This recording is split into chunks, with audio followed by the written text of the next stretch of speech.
broken supplicant, but as a woman who had survived the disdain of the world and was still unbowed. A woman who had gained power by her own efforts and could offer an alliance. She would have earned her victory over the forces that had always attempted to relegate her to the background of her own life, a forgotten pawn in the game so often played by men alone. Before she was through, the Seagrave name would be rescued from the ash heap of history. No one would remember its failures, only its final success. She would prevail, and those who stood in her way would be vanquished. On that day she would have her child beside her, and there would be no more need for portraits. But that day was not today, so perhaps a single glance.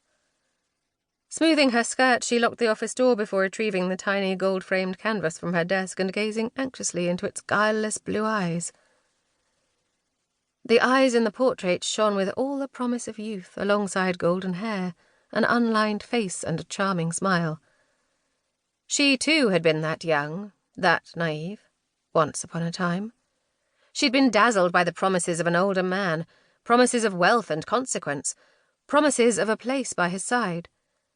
And she'd been fooled into thinking that he meant to share his power, but he'd meant only to smother her, moment by moment, into accepting his decrees and following his blundering course, and she'd had no choice but to pretend, to bank the fires of her ambition and shutter the passion in her soul.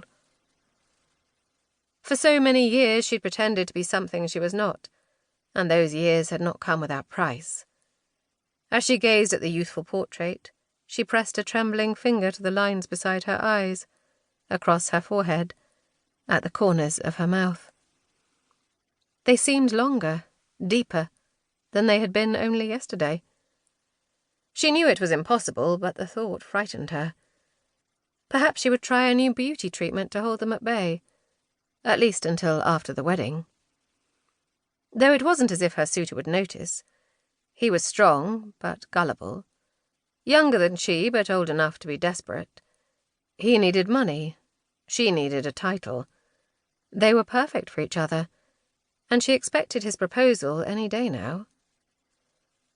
After they were married, he would discover she was nowhere near so rich as he supposed, but by then she would no longer need him. First, however, there was a loose end to be tidied up. The woman shoved the portrait out of sight once more and began to pen an invitation. The endgame had begun. Chapter 1. My dearest Brienne, I realise that this letter may come as a surprise to you, given the manner of our only prior meeting. Until recently, any correspondence was forbidden by order of the Earl, who felt that such a connection would be ill-advised, and only serve to remind society of the unfortunate events of the past. Allow me to assure you that I have always wished our circumstances to be otherwise.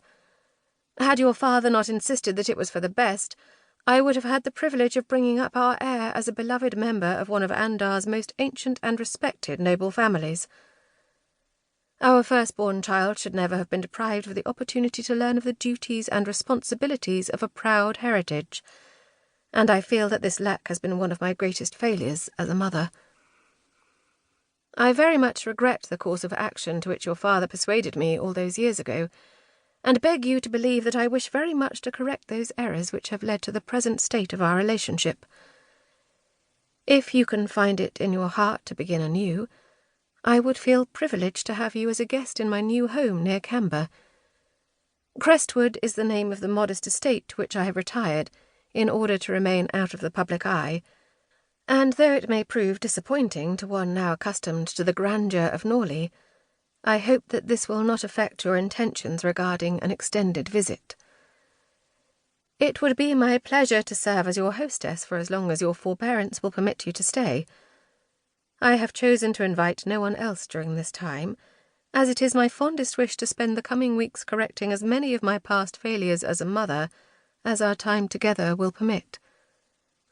Please reply as to your plans, and whatever you decide, know that I remain ever regretful, Louise Seagrave.